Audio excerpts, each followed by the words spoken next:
Señor, abre mis labios y mi boca proclamará tu palabra. El tema del día correspondiente es Sobraron.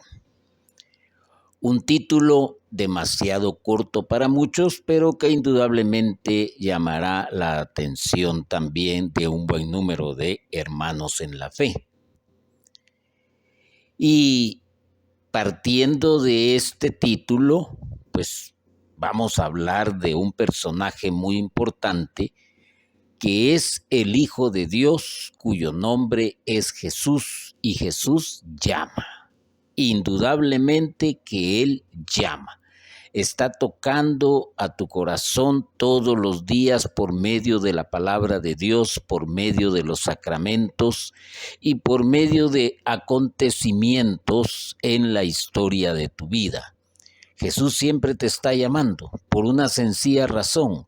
Quiere tu salvación, quiere tu felicidad, quiere que vivas en paz y al mismo tiempo es un Jesús compasivo. Él entiende la situación de cada persona y por eso fue que Él se hizo hombre. El mismo Dios se hizo hombre y habitó entre nosotros y sigue habitando entre nosotros por medio del Santo Espíritu, conociéndonos, llamándonos y experimentando a aquellos que quieren sentir la mano amorosa de Jesús en su vida. Experimentaremos la compasión de Él y nos va a alimentar espiritualmente y materialmente.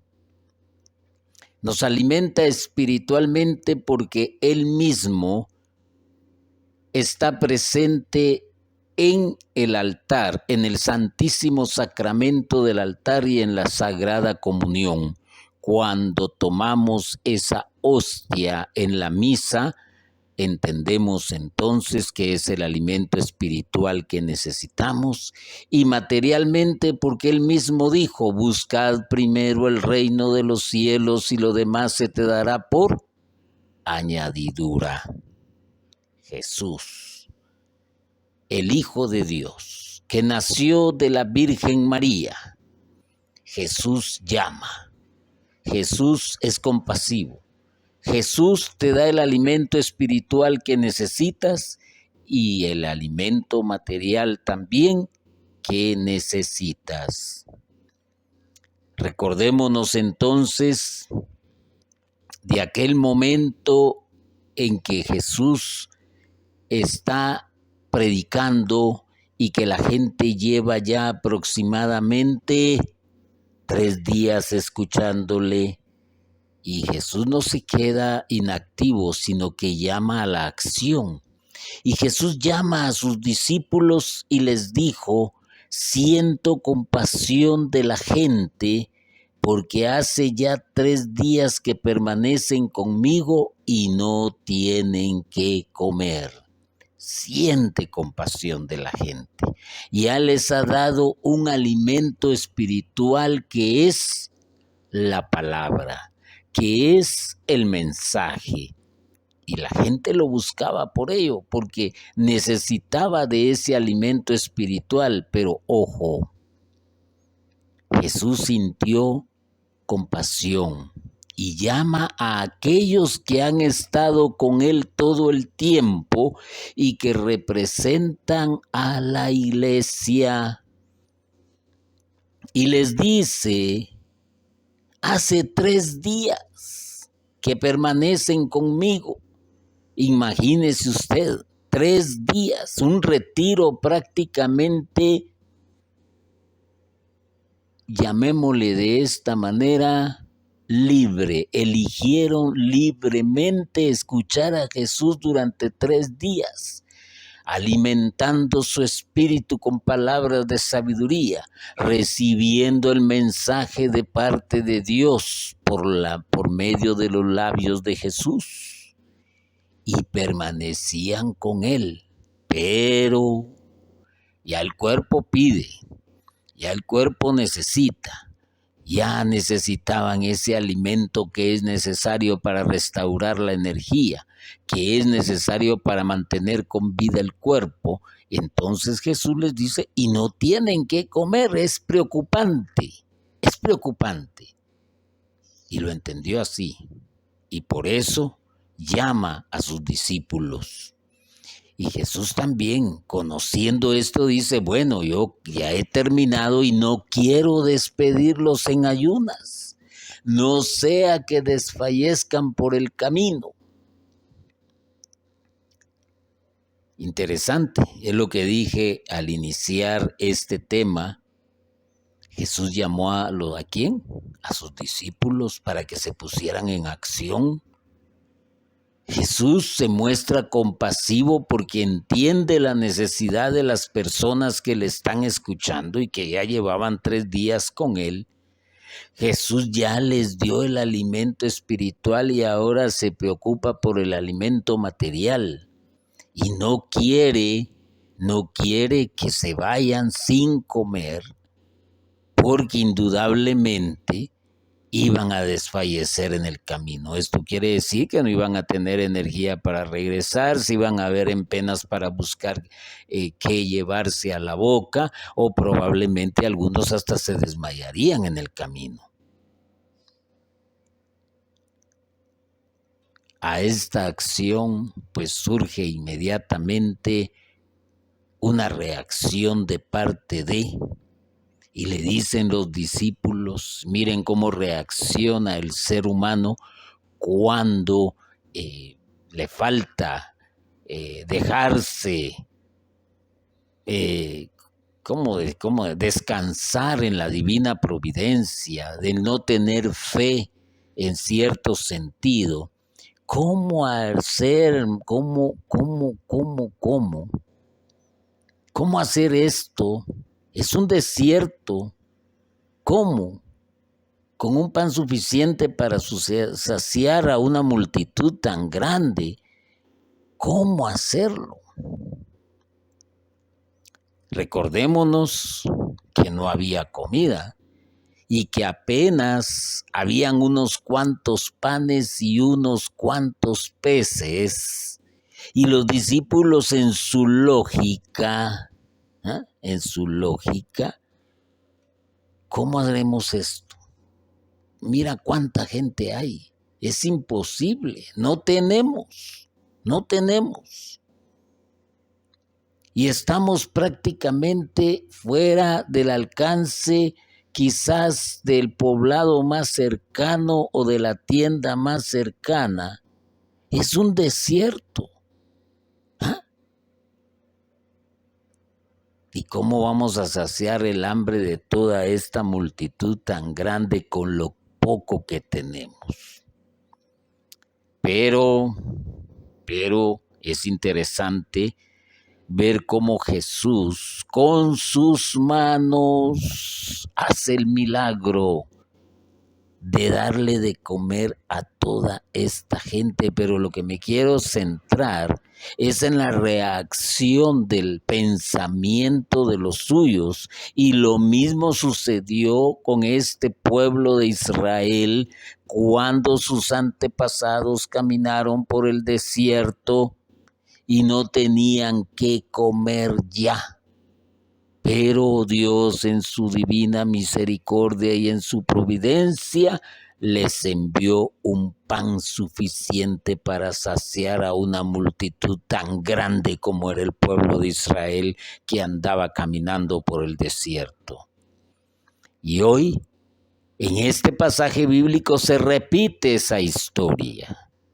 Se repite la historia del ser humano.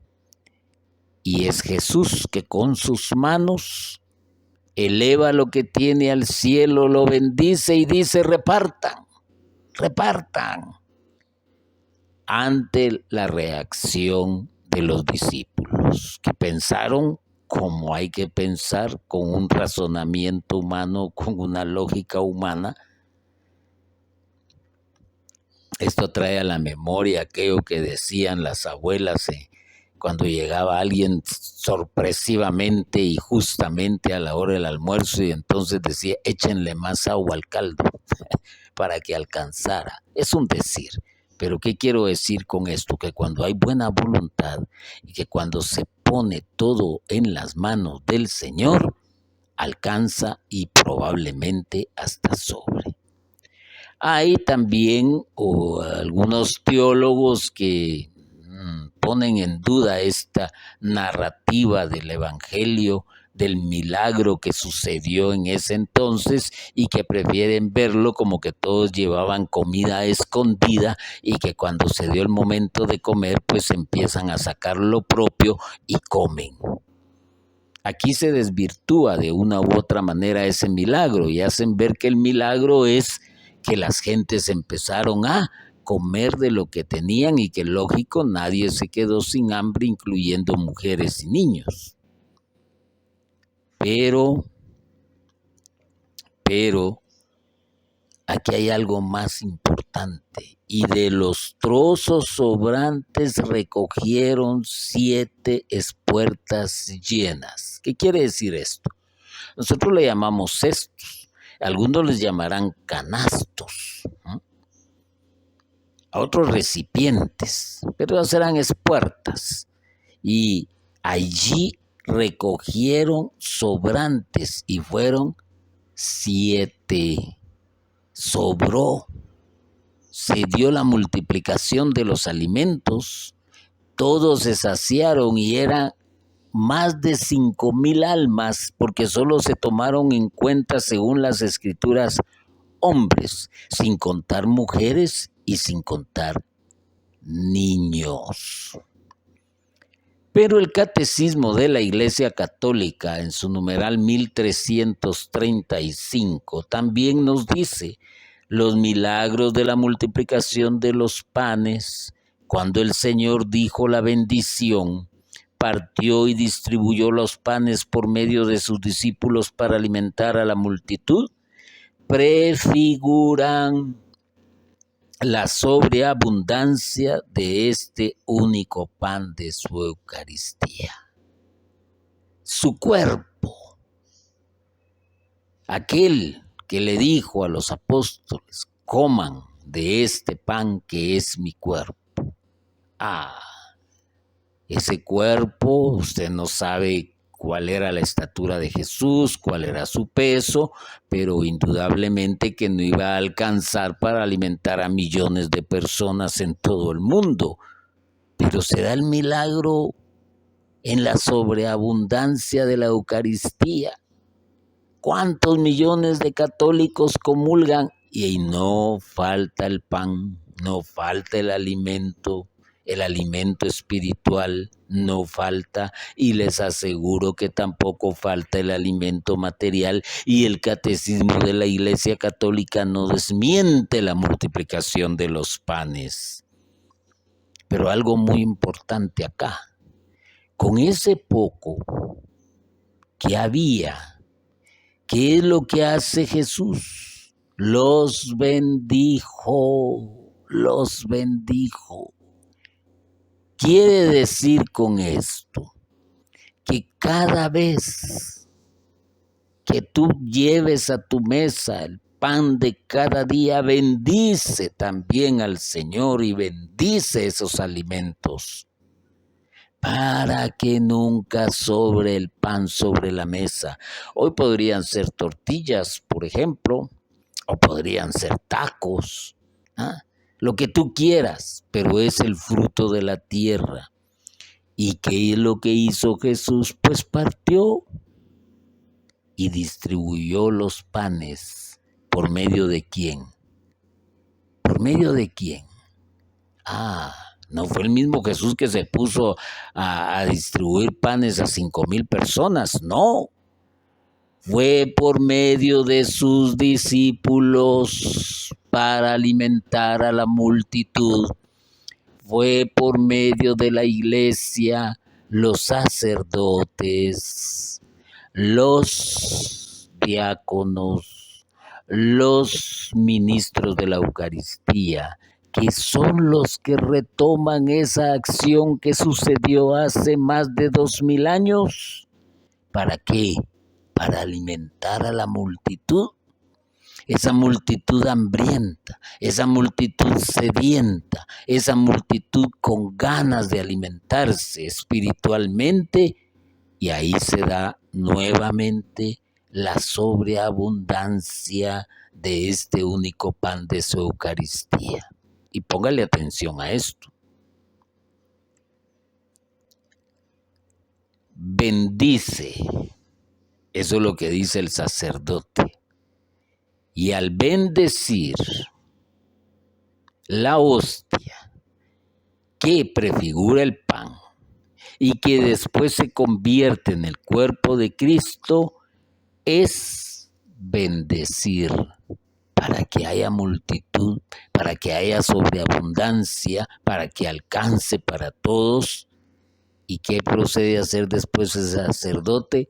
Lo parte. Y cuando hay muchas personas, muchos hermanos en la fe con deseos de comulgar, entonces recurre a sus auxiliares, que en este caso pues son los ministros de la Eucaristía, y nadie se queda sin llevarse el pan espiritual a la boca. Quiere decir que en una forma micro se da este milagro en la actualidad y no falta la Eucaristía. Sobra. ¿Usted se da cuenta? ¿Usted se da cuenta que sobra y se guarda? Que sobra y se guarda. Y también alcanza para llevarle la comunión a los enfermos allá donde se encuentran, ya sea un hospital, ya sea en su propia casa de habitación, y que hay personas encargadas que gustosamente hacen esta labor cumpliendo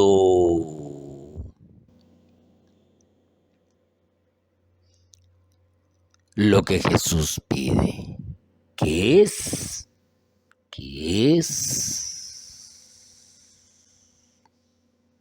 llevar ese pan a quien tenga hambre. Eso es lo importante de esto.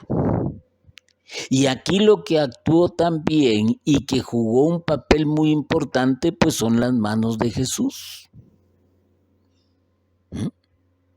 Porque Él bendice con sus manos elevándolo, toma las especies, las eleva al cielo y los bendice.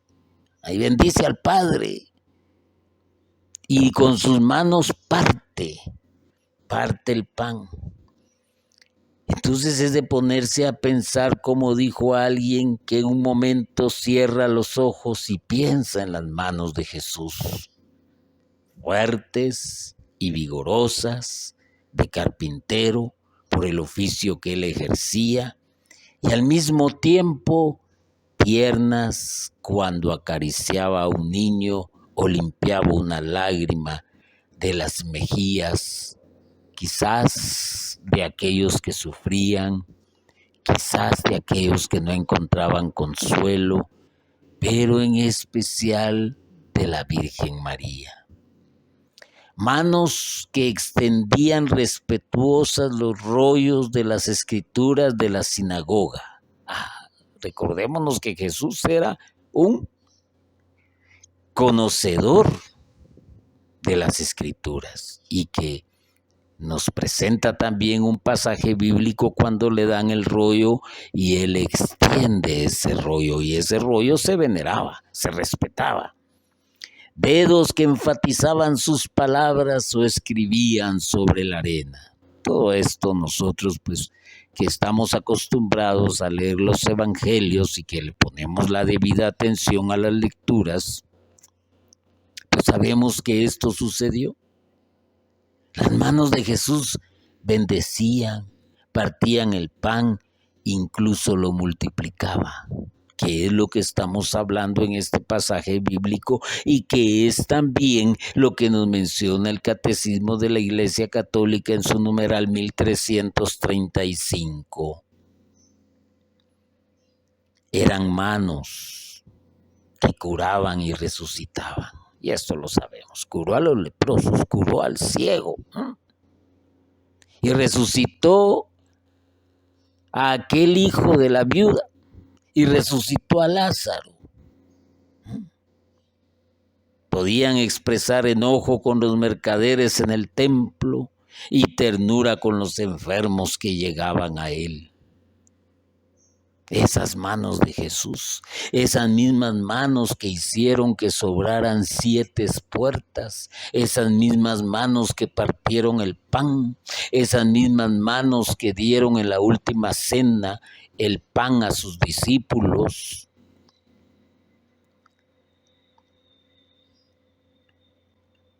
Las manos de Jesús enseñaban, expresaban, amaban. Es lo que conocemos como ademanes, es lo que conocemos como un lenguaje corporal. Con ellas difundía su misericordia y su amor. Así es.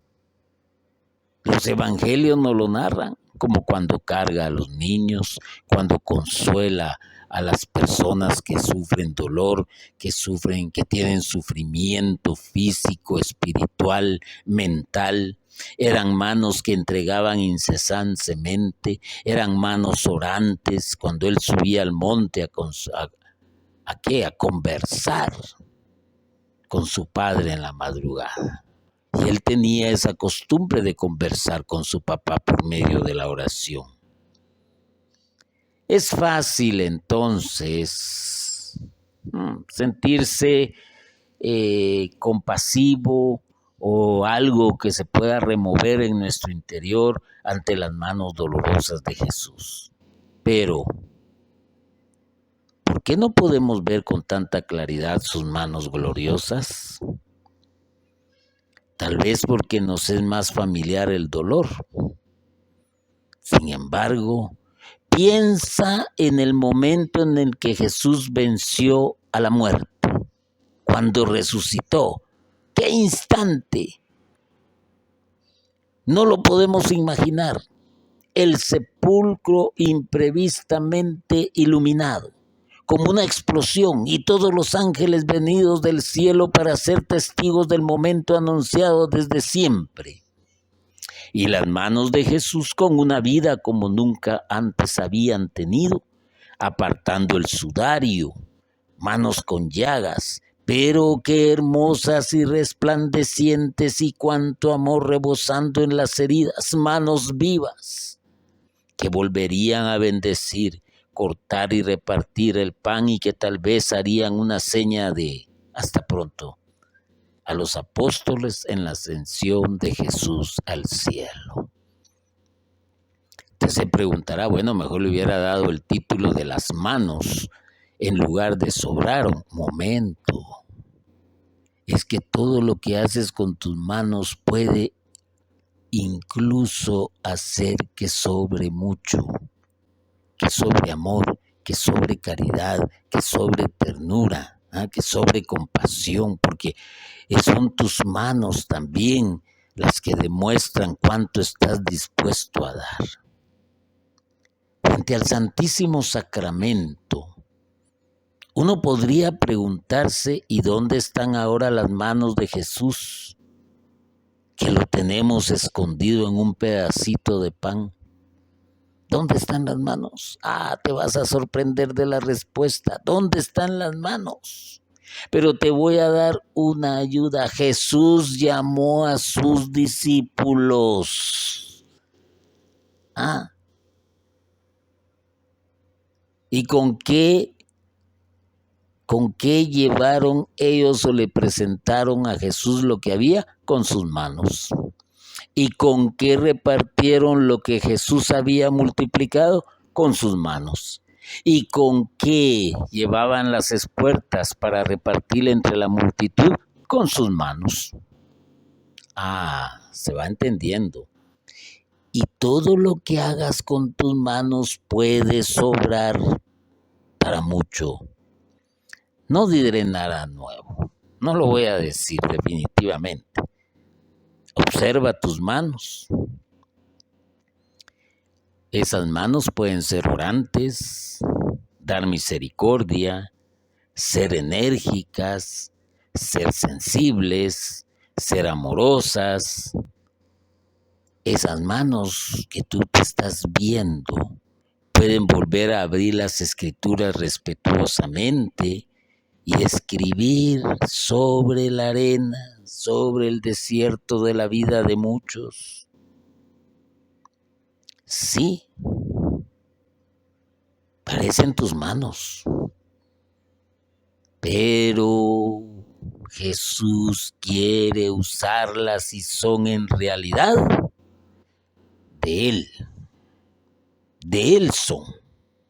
Observa tus manos.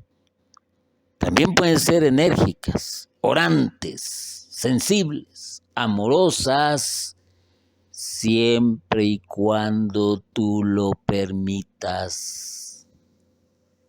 Podrían regalar al mundo y a todos los que te rodean bendiciones y misericordia. Sí, también son tuyas, pero Jesús las quiere para Él. ¿Cuántas manos podría tener hoy Jesús si se las diéramos? Si tú le dieras tus manos. Las manos de Jesús son las tuyas. Y aquí tú te vas a dar cuenta de algo muy importante. Obras ese mismo milagro que Jesús hizo, lo obras tú en la actualidad cuando tú ayudas a repartir lo que Dios quiere que tú repartas. Y vas a ver que no solo va a sobrar de esos bienes materiales en tu vida, sino que también vas a ser un proveedor de bienes materiales para muchos. Pero entra la lógica, entra la razón. ¿Qué voy a hacer si yo no tengo, si no hay? ¿Qué es lo que vamos a hacer? Escucha la voz del Señor en tu vida. Escucha la voz del Señor en tu caminar y que te va a decir: tráigame lo que tengas, que yo lo voy a multiplicar, que yo lo voy a bendecir. Y vas a ver cómo va a alcanzar para todos y hasta va a sobrar. Tú que me escuchas, esas manos de Jesús, las tuyas y por supuesto las mías, que estoy hablando, que estoy predicando, nuestras manos son las manos de Jesús en la actualidad. ¿Y qué es lo que hay que hacer entonces como miembro de la iglesia? Aquí te vas a quedar así como para meditarlo y reflexionarlo. Servir a la gente tal y como lo hicieron los apóstoles en esto que les acabo de transmitir.